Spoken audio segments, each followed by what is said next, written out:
Wichita's Biz That Is on KGPT, and today our guest is Jerry Jones, who is the Vice President for Commercial Development for the Slawson Companies. And we've kind of gotten Jerry up to the point where he arrived in Wichita and was working with the chamber. Just tell me what you think of those highlights in the time you spent in that job. Well, that was a time when some of the bigger companies were in town, were expanding. I specifically remember Multimedia Cable at that time, working with them. I think one of the big things that we worked on together was bringing the Hyatt Regency to downtown. Right. And, that was the project that I was most closely involved in, and it really made a big change, for how Century 2 functioned and the city's ability to attract conventions. And have you been satisfied with that project? I mean, do you think it's absolutely. done well? Okay. Yeah, I think so. Give me your criteria. What?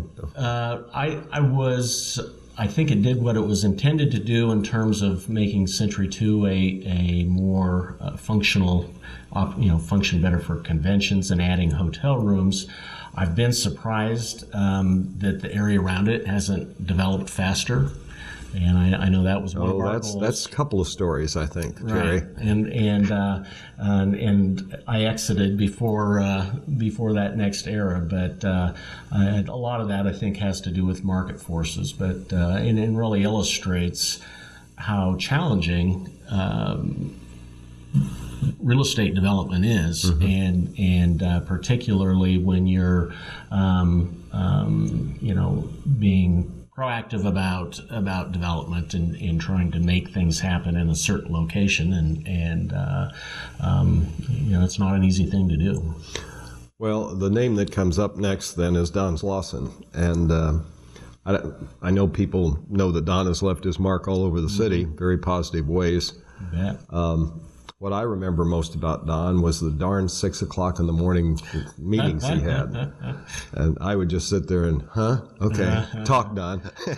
Yeah, every Friday morning I would have breakfast with Don, and for years out at the Marriott out east, but then we moved it around, and Don, as a business person, was always very focused on the details, and you couldn't, you weren't going to blow anything by him, and so those meetings were a great opportunity for us to get into detail on projects I was working on with him as the chairman of our Downtown Development Committee, but also forged a relationship with him, after I'd worked at the chamber, it'd been about 5-6 years. Don was also acquiring land in northwest Wichita, and had just closed on some land and zoned it at 21st and Mays, and he wanted to hire someone to lead that project, and so we had some conversations, and I ended up going to work for Slawson Companies and in charge of their commercial development. A little project called New Market Square. Now New Market Square, and so we've that was 15 years ago. So it back to my point about development is not an easy thing, and I would have to say at that time I couldn't envision that it would take us this long to complete the project, but I also will say that the project has become much larger than we ever envisioned it could be. What surprised you as you went into the private side again? Well, the competition is in the business world is fierce, and that surprised me a little bit, I guess I would say, and again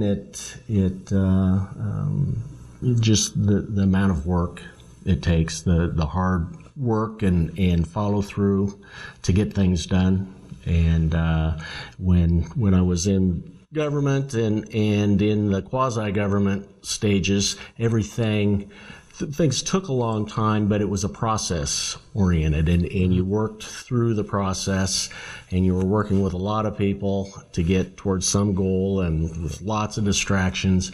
In the business world, it doesn't work that way. It's, here's your goal, and you better stay focused on it. So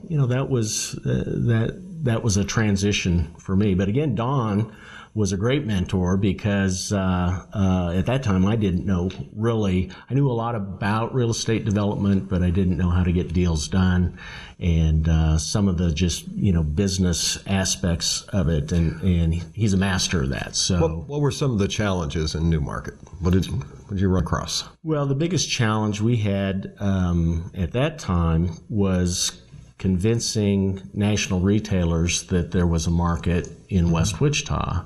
You might remember, and it's still true to some extent today, when people talked about retailing in Wichita, they talked about Rock Road. Well, I will tell you bluntly, 20 years ago, I headed to the west side for something, I can't remember, it was on holiday, and I had trouble finding a restaurant open. Yeah. I found a little Chinese restaurant someplace, and that was it. And so there was no track record for these businesses to know whether, to gauge how successful they could be in this market. Now, if you look at supply and demand, what you're saying is there was very little supply, and that part of town, and Don saw this, was growing faster than any other part of town.